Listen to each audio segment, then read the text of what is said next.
नमस्कार दोस्तों, मैं कुमार सिद्धू एक बार फिर से सिद्धार्थ जीएस टीचिंग सेंटर में भरपूर स्वागत करता हूं। मेरे दोस्तों, आज का क्वेश्चन रहेगा बीपीएससी प्रीवियस ईयर क्वेश्चन है जो अभी रेगुलर हिस्ट्री के मैं डाल रहा हूं। बीपीएससी का क्वेश्चन रेगुलर अभी हिस्ट्री के रहता है, जिसमें 15 क्वेश्चन के मैं 14 क्वेश्चन के जवाब दे चुका हूँ। ये 15वां क्वेश्चन से मैं स्टार्ट करता हूँ, बहुत इंपॉर्टेंट रहेगा। और 1 नंबर क्वेश्चन को मैं स्टार्ट करता हूँ। 1 नंबर क्वेश्चन क्या कर रही है, निम्न में से किस भारतीय दर्शन के परमाणु सिद्धांत का प्रतिपादन किया है। जो परमाणु सिद्धांत है उसको प्रतिपादन किसने किया था, तो वैशेषिक ने। किसने किया था? वैशेषिक ने किया था। इसका right answer option number D होगी। वैशेषिक क्या था, इसके बारे में थोड़ा चर्चा करती है। वैशेषिक दर्शन के अनुसार सृष्टि का निर्माण अणु से हुआ है। जो वैशेषिक जो है दर्शन, उसके अनुसार सृष्टि का जो निर्माण हुई है जो अणु से हुई है। जो महर्षि कणाद का दर्शन से इसका प्रवर्तक थे। क्या चीज़ से प्रवर्तक थे? तो महर्षि कणाद से प्रदर्शक थे। अगली नंबर क्वेश्चन में है, अगली नंबर क्वेश्चन है जो 2 नंबर क्वेश्चन क्या कर रही है, जो 60 नंबर में महावीर स्वामी का जन्म कहाँ हुआ था। महावीर स्वामी का जन्म कहाँ हुआ था? तो कुंडलग्राम में हुआ था। कहाँ? वैशाली के नज़दीक कुंडलग्राम है, यहीं पे हुई थी। इससे जो संबंधित क्वेश्चन है जो बहुत ज़्यादा मतलब पूछ रही है महावीर से, ये देखिए 42वीं बीपीएससी में पूछी हुई है। और उसके बाद में 47th बीपीएससी में पूछी हुई है जो 2005 में पूछ दी है। 53 और 55 दोनों बीपीएससी में ये क्वेश्चन पूछी हुई है जो 2011 में पूछी है। ये बहुत ही इंपॉर्टेंट है, इसको लिए आप ध्यान से रखिएगा। इसका जन्म कहाँ हुआ था? वैशाली के कुंडलग्राम में। आइए थोड़ा सा इसको देखते हैं महावीर स्वामी के बारे में। महावीर स्वामी का जन्म कुंडलग्राम या कुंडलपुर में वैशाली के निकट में, जैसे कि मैं बताया अभी, जो वैशाली के निकट में है वहाँ पे इनको हुआ था। लगभग 599 ईसा पूर्व में। इसको आप ध्यान में रखिए, कितना वर्ष पूर्व में? 599 ईसा पूर्व की मैं बात कर रहा हूँ। किसी किसी बुक में दिया गया है जो 540 ईसा पूर्व, लेकिन वो रॉन्ग है। ये 599 जो बीपीएससी हमको देता है वो 599 दे करके वो आंसर को सोल्व करता है। तो इनकी माता तीर्थसलत है जो वैशाली लिच्छवी राजगण के प्रमुख चेतक का बहन थी। जो वैशाली जो था ना, इससे थोड़ा सा क्वेश्चन एक और मतलब एनालिसिस करता हूँ। जो क्वेश्चन वैशाली लिच्छवी जो थी, जो विश्व में सबसे पहला गणराज्य बना था वैशाली लिच्छवी। कभी क्वेश्चन अभी पूछा नहीं है, लेकिन हमको उम्मीद है जो ये कभी ना कभी एग्जामिनर पूछेगा इस पर अगर ध्यान गया तो। जो वैशाली जो लिच्छवी है, जो सबसे प्रथम बार गणराज्य बना था, स्वतंत्र हुआ था, ठीक ना। किसका बहन था? तो चेतक का ये बहन थी, तथा पिता का नाम इसका सिद्धार्थ था। ज्ञात्रिक क्षेत्रीय के संघ के प्रधान थे। कौन थे? ज्ञात्रिक क्षेत्रीय कुल के ये प्रधान थे। उनके बड़े भाई नंदवर्धन थे। कौन थे? तो नंदीवर्धन थे। किसका? महावीर का बड़ा भाई। कुछ प्राचीन संस्करण की एनसीईआरटी, जैसे कि अभी मैं बताऊं कि पुस्तक में महावीर स्वामी का जन्म 540 ईसा पूर्व में उद्भव किया गया है। कब? 540 ईसा पूर्व, लेकिन इसका राइट अगर होती है तो 599 ईसा पूर्व ही होती है। इसी आधार पर अनेक अन्य प्रकाशनों ने भी यही जन्म तिथि अपने पुस्तकों में अंकित किया है, जिससे भ्रम की स्थिति उत्पन्न हुई है। जो महावीर स्वामी की सही मतलब तिथि 599 ईसा पूर्व है। कितना है? 599 ईसा पूर्व है, क्योंकि महावीर स्वामी महात्मा बुद्ध के पहले काल में आए थे। जैसे महात्मा बुद्ध से पहले जो हुई थी, जो महावीर स्वामी आई थी, महात्मा बुद्ध से पहले महावीर स्वामी आई है, इसके बाद में महात्मा बुद्ध आई थी। क्योंकि महावीर स्वामी महात्मा बुद्ध के पहले आए थे, और महात्मा बुद्ध का जन्म 563 ईसा पूर्व में हुआ था। ये एनसीईआरटी के नवीन संस्करणों में अब भी महावीर स्वामी का जन्म जो 599 ईसा पूर्व कर दी गई है। इसको आप ध्यान में रखिएगा, इससे क्वेश्चन बहुत एनालाइज होता है, और एक क्वेश्चन से मैं 5-6 क्वेश्चन निकाला हूँ यहाँ पे। अगली नंबर क्वेश्चन में देखता हूँ जो क्या पूछ रही है। अगली नंबर क्वेश्चन 70 नंबर क्वेश्चन दी गई है। 70 नंबर क्वेश्चन में दी गई है क्या? महावीर जैन की मृत्यु निम्नलिखित में से किस नगर में हुई थी? महावीर जो था, जो जैन धर्म के 24वें तीर्थंकर थे। क्या माँ? 24वें तीर्थंकर कौन थे? तो महावीर स्वामी थे। इसका जो महावीर स्वामी जी का मृत्यु कहीं हुई है तो वो पावापुरी में हुई थी। कहाँ पे हुई थी? पावापुरी में हुई थी। इनसे और क्वेश्चन एनालाइज करता हूँ। महावीर स्वामी, जैसे कि मैं बता दिया हूँ, महावीर स्वामी का 599 ईसा पूर्व में हुए थे, वैशाली के निकट कुंडिल ग्राम में हुई थी। इसका पिता का नाम सिद्धार्थ था और इनको 72 वर्ष की आयु में इनको मृत्यु हो गई थी। 72 वर्ष की आयु में इनको मृत्यु हुई थी, जो 527 ईसा पूर्व में इनको मृत्यु हुई थी। ये इससे क्वेश्चन बार बार पूछता है, इस क्वेश्चन को आप ध्यान में रखिएगा। 80 नंबर क्वेश्चन क्या करता है? भगवान महावीर का प्रथम शिष्य था। ये बहुत इंपॉर्टेंट है। महावीर जो भगवान महावीर का प्रथम शिष्य कौन था? तो ये था जामिली था। कौन था? जामिली था। जिसका right answer option number A होगा। जामिली कौन था? तो इनको हम कह सकते हैं, जो पुत्री जो हुई महावीर स्वामी की पुत्री के पति हुआ, कौन थे? पुत्री की पति हुई जो जमाली थी। कौन थी? जो जमाली थी। इसको देखता हूँ। महावीर स्वामी के बारे में और कुछ विशेष जानकारी लेते हैं। भगवान महावीर स्वामी का जन्म क्षत्रिय वंश में सिद्धार्थ के यहाँ हुआ था, जो 599 ईसा पूर्व में हुआ था। उनकी पत्नी का नाम यशोधरा था। क्या था? यशोधरा था। किनकी पत्नी के नाम? महावीर स्वामी का। उनके प्रिय दर्शना नामक एक पुत्री था। कौन था? प्रिय दर्शना नामक एक पुत्री था। उस पुत्री का विवाह जमाली नामक क्षत्रिय से हुआ था। किससे? जमाली नामक। जो जमाली ये हुआ, जो महावीर स्वामी का प्रथम शिष्य बने थे। ठीक ना? जो इनको जन्म हुई थी और महावीर स्वामी का अनुयायी बन गया। ये महावीर स्वामी के बाद में ये अनुयायी बन गई और उनका प्रथम शिष्य भी बना था। ठीक ना? तो मालिनी के बाद में महावीर का विरोध किया और बहुर्तवाद नामक एक संप्रदाय की शुरुआत किया। क्या चीज़ का संप्रदाय का शुरुआत किया? तो बहुर्तवाद का शुरुआत की, जो 11 अन्य शिष्य के साथ, प्रधान शिष्य जिन्हें कि गंधार भी बोला जाता है। ये बहुत इंपॉर्टेंट क्वेश्चन यहाँ से तैयार हो सकती है। गंधार भी कहा जाता है। गंधार किसको कहता है? जो बहुत बाद में जो किसने, जालिम ने एक महावीर स्वामी को विरोध करके एक अलग बहुत्ववाद नामक एक संप्रदाय बनाए। ठीक ना? बहुत्ववाद नामक एक संप्रदाय बनाए हैं, जिसमें कि 11 अन्य प्रधान शिष्य थे। उनको गंधार के नाम से जाना जाता है। ये क्वेश्चन बीपीएससी कितना बार पूछी हुई है। निम्न प्रकार थे, जिसमें इंद्रभूति, अग्निभूति, वायुभूति, ये तीनों भाई थे। ये बहुत इंपॉर्टेंट है। ये तीनों की आप याद रखिएगा। इंद्रभूति और अग्निभूति और वायुभूति, ये तीनों भाई थे।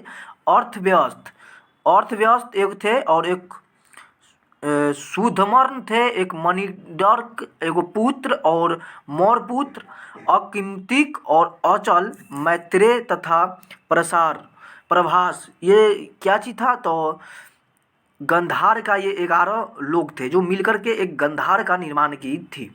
अगली नंबर क्वेश्चन है 90 नंबर क्वेश्चन को देखता हूँ। 90 नंबर क्वेश्चन क्या पूछ रही है हमसे? 90 नंबर क्वेश्चन में दी गई है,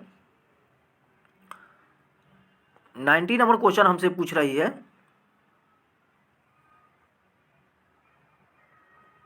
नंबर क्वेश्चन में हमसे कही गई है। इसको देखता हूँ। निम्नलिखित में से कौन सबसे पूर्वकालीन जैन ग्रंथ कहलाता है? जैन ग्रंथ सबसे पूर्वकालीन की बात कर रहा है। पूर्वकालीन कौन कहलाता है? तो 14 पूर्व। कौन था? 14 पूर्व। इसके बारे में थोड़ा सा देखता हूँ। देखिए, बीपीएससी के एक स्ट्रेटजी ये हो सकती है, हमको उम्मीद से, जो क्वेश्चन अगर बीपीएससी अगर सेट कर दी, मान लिया जाए 66वीं बीपीएससी में, तो उम्मीद है कि उसी के पैटर्न पर अगर 67वीं बीपीएससी में भी क्वेश्चन सेट करता है। देखिए, 14वीं पूर्व क्या है?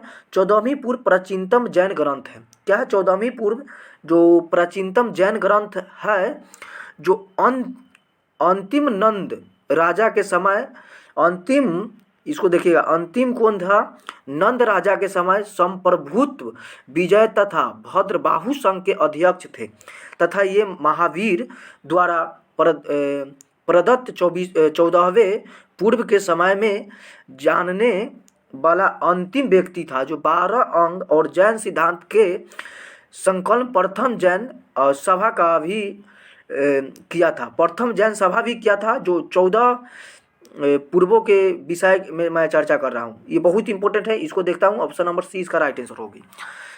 20 नंबर क्वेश्चन में है, महात्मा बुद्ध ने अपना पहला धर्मचक्र प्रवर्तन किस स्थान पर दिया था?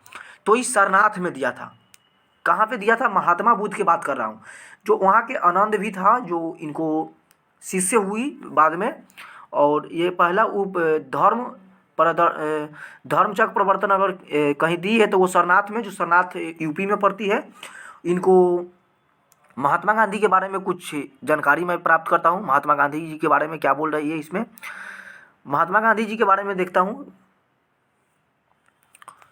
इसमें कही गई है जो वो 6 वर्ष का साधना के पश्चात 35 वर्ष की अवस्था में वैशाख पूर्णिमा की रात्रि को एक पीपल के वृक्ष के नीचे गौतम बुद्ध की ज्ञान की प्राप्ति हुई थी। ज्ञान की प्राप्ति कहाँ पे हुई थी? गया में, जो पीपल के पेड़ के नीचे हुई थी, जो 6 वर्ष अत्यंत तपस्या करने के बावजूद हुई थी। जो 35 वर्ष की आयु में, 29 वर्ष की आयु में उन्होंने गृह त्याग कर दी थी, और ज्ञान की प्राप्ति के बाद वे बुद्ध कहलाए।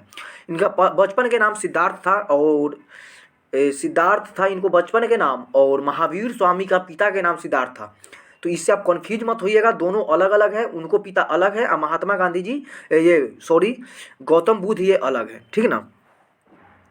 तो इससे आपको बहुत, हम ऐसे जो क्वेश्चन लिखते हैं इससे आपको क्या वो 4-5 क्वेश्चन का एनालाइज हो सकता है, इसलिए मैं क्वेश्चन ऐसा लिखता हूँ। और बुद्ध कहलाए। ज्ञान प्राप्ति के पश्चात गौतम बुद्ध ने अपने मत का प्रचार प्रारंभ किया। उरुबेला में से वे सबसे पहले ऋषि पंथ, इसको याद रखिएगा क्या, ऋषिपतन वर्तमान में सरनाथ पड़ती है, जो ऑप्शन नंबर जिस हिसाब से सेट की हुई है इसका right answer option number B ही होगी। जो सरनाथ में पड़ती है, ऋषिपतनम आए। उन्होंने वहाँ 5 ब्राह्मण सन्यासियों का पहला उपदेश दिया। इस प्रथम उपदेश का धर्मचक्र प्रवर्तन कहा जाता है। जहाँ पे उपदेश दिया था उसे धर्मचक्र प्रवर्तन कहा जाता है। उस उपदेश में दी गई है जिसमें दुख के कारण और दुख का अंत, उसके दुख के समाधान से भी संबंधित तथ्य, इन 4 आर्य तथ्य भी दिए थे, सत्य दिए थे, आर्य सत्य तथ्य भी दिए थे। इससे आपको हेल्पफुल होगा। ये बहुत इंपॉर्टेंट क्वेश्चन मैं तैयार किए हैं, और कैसा लगता है हमें ज़रूर बताइएगा। अगली नंबर क्वेश्चन में है, अगली नंबर क्वेश्चन में क्या कर रही है, अगली नंबर क्वेश्चन में हमसे पूछ रही महात्मा बुद्ध, 1 सेकेंड। अगली नंबर क्वेश्चन में कह रही है, जो महात्मा बुद्ध का महापरिनिर्वाण कहाँ हुआ था? महात्मा बुद्ध का महापरिनिर्वाण कहाँ पे हुआ था? तो ये कुशीनगर में हुआ था। महापरिनिर्वाण के मतलब हुआ था ये अपना जीवन त्याग कहाँ पे किए थे, इसके बारे में मैं चर्चा कर रहा हूँ। तो कहाँ पे? तो कुशीनगर में किए थे। इसको बारे में थोड़ा सा तथ्य लेते हैं, ये बहुत इंपॉर्टेंट है। 53वीं में, 55वीं में बीपीएससी 2011-2015 में भी पूछा हुआ क्वेश्चन है, और 47वीं बीपीएससी में ये पूछा हुआ क्वेश्चन है। ये प्रीलिम्स की मैं बात करता हूँ, प्रीलिम्स की बात करता हूँ। महात्मा बुद्ध ने अपना पहला उपदेश सारनाथ में दिया था। उसके पश्चात वे बौद्ध धर्म का प्रचार के लिए कपिलवस्तु, राजगिरी, वैशाली तथा कौशल राज भी गए थे। सबसे अधिक बौद्ध धर्म का प्रचार कौशल राज में हुआ था। कहाँ पे हुआ था? कौशल राज में हुआ था। कौशल नरेश प्रसेनजित, कौन? कौशल नरेश प्रसेनजित ने भी अपने परिवार के साथ बुद्ध की शिष्यता ग्रहण की थी। अपना प्रचार करते हुए मल्लों की राजधानी पावा पहुँचे। मल्लों की राजधानी पावा भी पहुँचे थे। वहाँ वे चुंद नामक, कहाँ पे? जो राजधानी पावा में पहुँचे थे। मल्ला की राजधानी उस समय में कहाँ थी? पावा में थी। मल्ला की राजधानी कहाँ पे थी? तो पावा में थी। जो वो कहाँ पे पहुँचे थे? पावा में पहुँचे, पावापुरी जो पहुँची। उसके बाद चंद नामक लुहार की आम्रवाटिका में ठहरे। लुहार के आम्रवाटिका में ठहरे। उसने बुद्ध को शुकर मदद व खाने के लिए दिए थे। उससे रक्ततिसार हो गए और भयानक पीड़ा उत्पन्न हुई। इस वेदना के बाद भी वो कुशीनगर में ही, जिसे कुशीनगर बोला जाता है, जो मल्लव गणराज्य की राजधानी पहुँचे। वहीं 483 ईसा पूर्व, इसको आप ध्यान रखिएगा, 483 ईसा पूर्व में 80 वर्ष की अवस्था में उन्होंने शरीर के त्याग की। और बौद्ध ग्रंथों में इस महापरिनिर्वाण को कहा जाता है। इसको जब मृत्यु हुई थी उसको महापरिनिर्वाण भी कही जाती है। इसका right answer option number C होगी। अगली नंबर क्वेश्चन में है, अगली नंबर क्वेश्चन क्या पूछ रही है, अगली नंबर क्वेश्चन में दी गई है, अगली नंबर क्वेश्चन बहुत इंपॉर्टेंट है।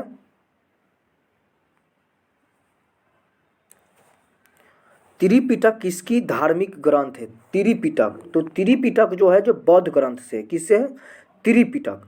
त्रिपिटक में कौन कौन पिटक होता है? विनय पिटक, सूत पिटक और अभिधम पिटक। कौन कौन होती है? विनय पिटक, सूत पिटक और अभिधम पिटक। ये तीनों की आप ध्यान रखिएगा।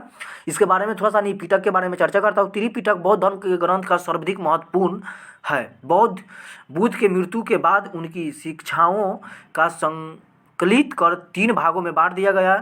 इन्हीं को त्रिपिटक कहा जाता है। त्रिपिटक क्यों कहा जाता है? तो त्रिपिटक कही जाती है क्योंकि बौद्ध जो थे, बौद्ध धर्म को मरने के बावजूद शिक्षा को 3 भागों में बांट दिया गया था। कितने भागों में? 3 भागों में बांट दिया गया था, जिसमें एक सूत पिटक जो महात्मा बुद्ध के वचन थे, और सूत पिटक में, और विनय पिटक जिसे संघ संबंधी नियम तथा आचार की शिक्षाएं थी, और अभिधम पिटक था जिसमें दार्शनिक सिद्धांत थी। क्या थी? दार्शनिक सिद्धांतें थी।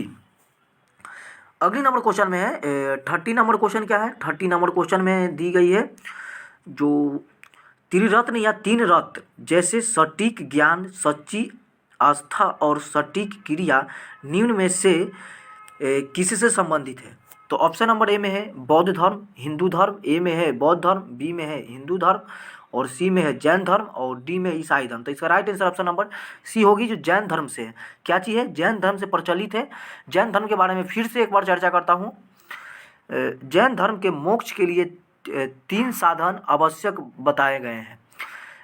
सम्यक धारण, जिसे दर्शन भी कहा जाता है, सम्यक चरित्र एवं सम्यक ज्ञान, ये तीनों को जैन धर्म में त्रिरत्न की संज्ञा दी गई है। क्या जी का? त्रिरत्न की संज्ञा दी गई है।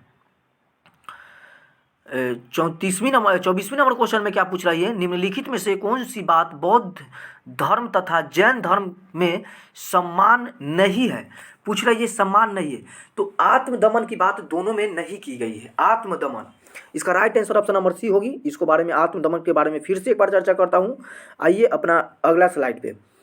गौतम बुद्ध ने मध्य मार्ग का उपदेश दिया था। गौतम बुद्ध ने मध्य मार्ग का उपदेश दिए थे। वे मोक्ष के लिए कठोर साधना एवं कार्य क्लेश में विश्वास नहीं करते थे। वो बहुत ज़्यादा कठोर तपस्या करने के लिए वो नहीं कह रहे थे, और इनके विपरीत महावीर स्वामी ने मोक्ष प्राप्ति के लिए घोर तपस्या तथा शरीर त्याग को आवश्यकता ठहराया था। क्या चीज़ के लिए? ये महावीर और दोनों में अलग अलग एक बात था जिसमें आत्मदमन की बात कही गई है। महात्मा बुद्ध के का नाम था जो किसी भी व्यक्ति को इतना भी तपस्या नहीं किया जाए कि उसको मोक्ष प्राप्ति होला के पहले ही उनको निधन हो जाए, चाहे उनको कोई शारीरिक दिक्कत हो। लेकिन महावीर स्वामी को कहना था जो किसी भी व्यक्ति को इतना कठोर तपस्या किया जाए जो उसको कुछ भी मत किया जाए। जैसे घोर तपस्या की बात की गई है, जो किस में की गई है, ये भी क्वेश्चन पूछने की संभावना है। तो जैन धर्म में, किस में? जैन धर्म में। इसका right answer option number C को होगी। 50 नंबर क्वेश्चन को एक बार 25 नंबर क्वेश्चन को एक बार फिर से मैं रीड करता हूँ। 25 नंबर क्वेश्चन क्या पूछ रही है हमसे?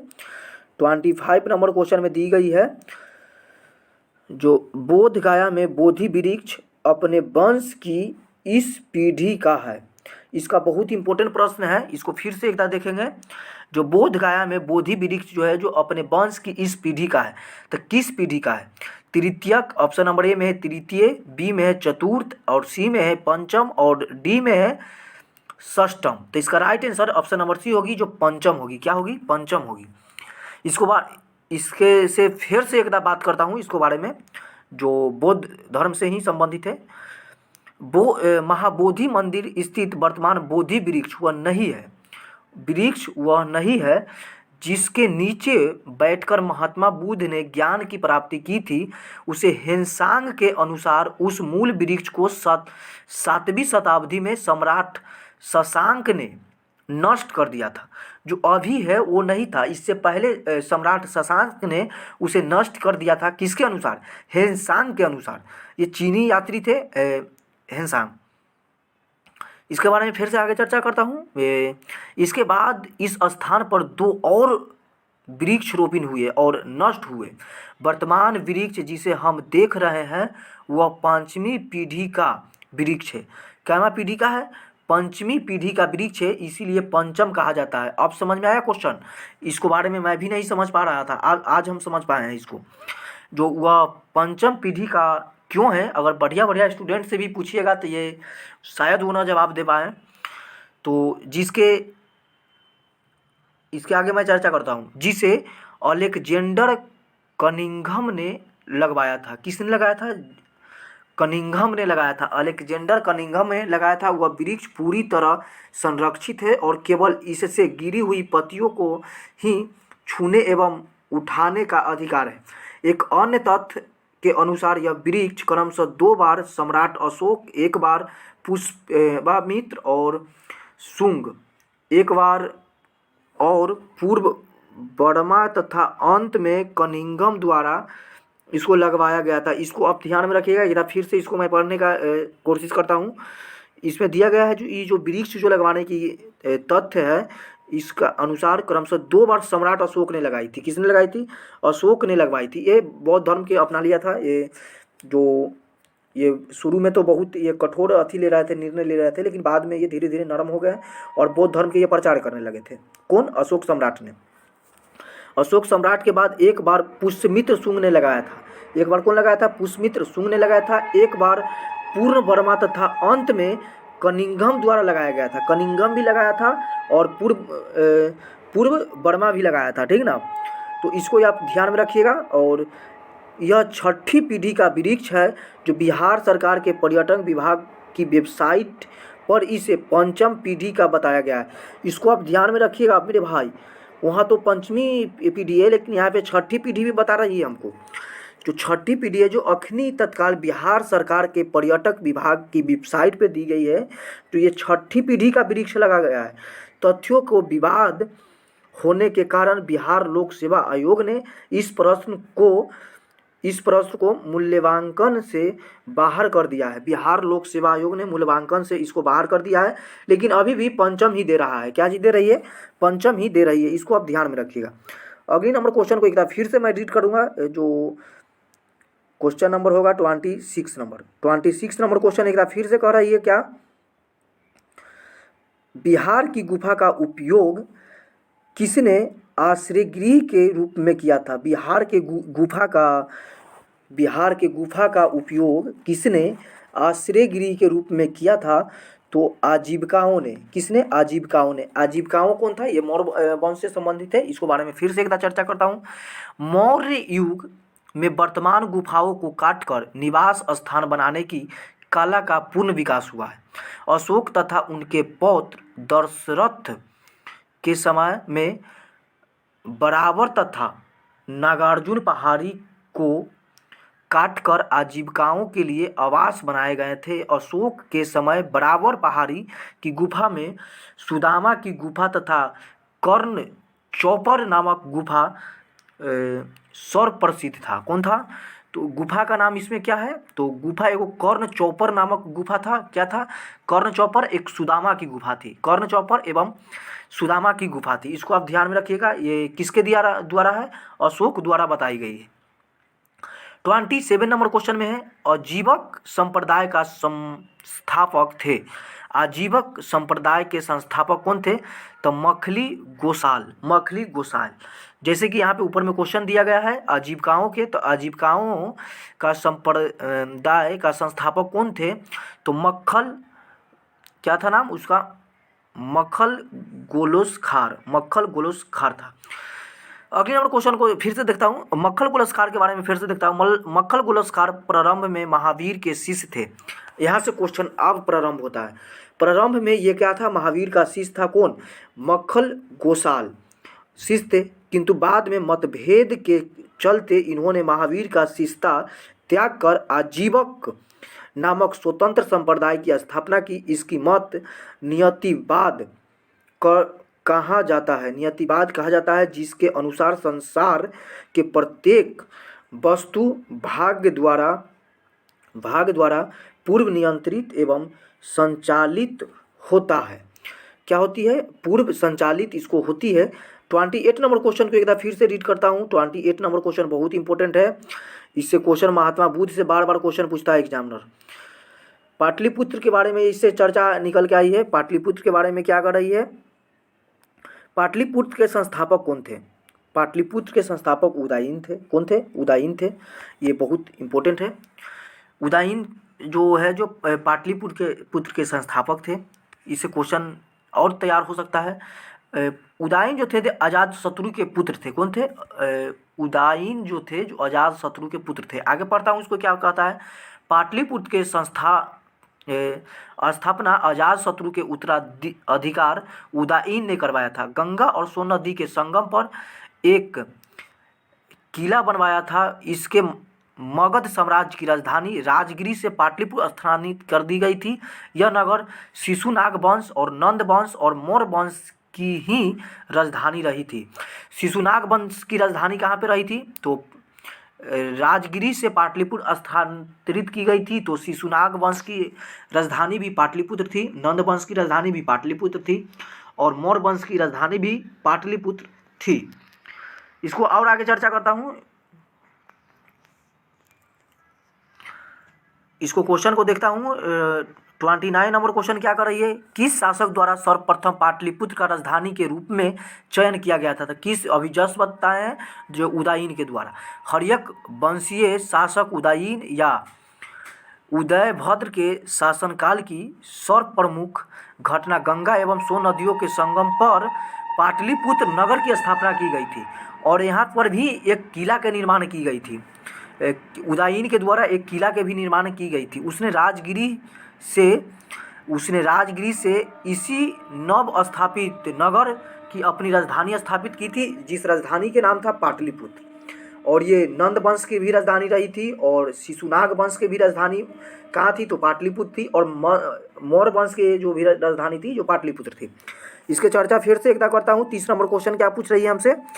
30 नंबर क्वेश्चन में निम्नलिखित में से किस राजा ने पाटलिपुत्र बसाया था? तो उदयीन ने बसाया था। एक ही क्वेश्चन के एग्जाम बार बार पूछ रही है। तो 1994 में क्वेश्चन पूछी हुई है, जो 39 बीपीएससी में पूछी हुई है, 48 बीपीएससी में पूछी हुई है और 52 बीपीएससी में पूछी हुई है, जो सेकेंड टाइम पूछी थी, जो 2008 में पूछी हुई क्वेश्चन है। इसी क्वेश्चन को घुमा करके फिर से पूछ दिया है एग्जामिनर ने। 46वीं बीपीएससी में 2003-04 दोनों में पूछी थी क्वेश्चन और 44वीं बीपीएससी में भी 2000 में पूछी हुई क्वेश्चन है। तो एग्जामिनर लगातार एक ही क्वेश्चन के बार बार घुमा रही है। तो इसमें दिया गया है निम्नलिखित में से किस राजा ने पाटलिपुत्र को बसाया था? तो एक ही क्वेश्चन है भाई, किस शासक द्वारा सर्वप्रथम पाटलिपुत्र की राजधानी बनाई गई थी? तो इसका भी उदयीन के द्वारा, और उदयीन भी पाटलिपुत्र बसाया भी था उदयीन ने। तो इससे ज़्यादा चर्चा नहीं करूँगा, लेकिन एक झलक देख लेता हूँ इसको क्वेश्चन क्या है। इसका right answer option number D होगी। क्या होगी? ऑप्शन नंबर डी होगी। मगध नरेश उदयीन के शासनकाल में सर्वप्रमुख घटना गंगा और सोन नदियों के संगम पर पाटलिपुत्र नामक एक नगर बसाया गया था। किसके संगम पर? तो गंगा एवं सोन नदी के संगम पर, दोनों के मिलान नदी है, उसमें पाटलिपुत्र का एक नगर बसाया गया था। उसके राजगिरी से इसी स्थान पर अपनी राजधानी को स्थानांतरित किया गया था। तो राजगिरी थी, जो राजगीर में राजगिरी पड़ता था और अभी भी पड़ रही है। और उस समय में राजधानी राजगिरी थी और वहाँ से स्थापित करके और पाटलिपुत्र जो पटना को राजधानी बनाई थी, जो अभी तक बिहार की राजधानी भी पटना में है। और इसका आज के लिए ये 15 क्वेश्चन है। कैसा लगा हमको ज़रूर बताइएगा। और ये बहुत इम्पोर्टेंट था। 30 क्वेश्चन आज तक डाल चुका हूँ और फिर कल वीडियो डालूंगा इसको। अभी प्रीवियस ईयर क्वेश्चन ही रहेगा बीपीएससी का हिस्ट्री के लिए। आज के लिए इतना ही है। तब तक के लिए जय हिंद।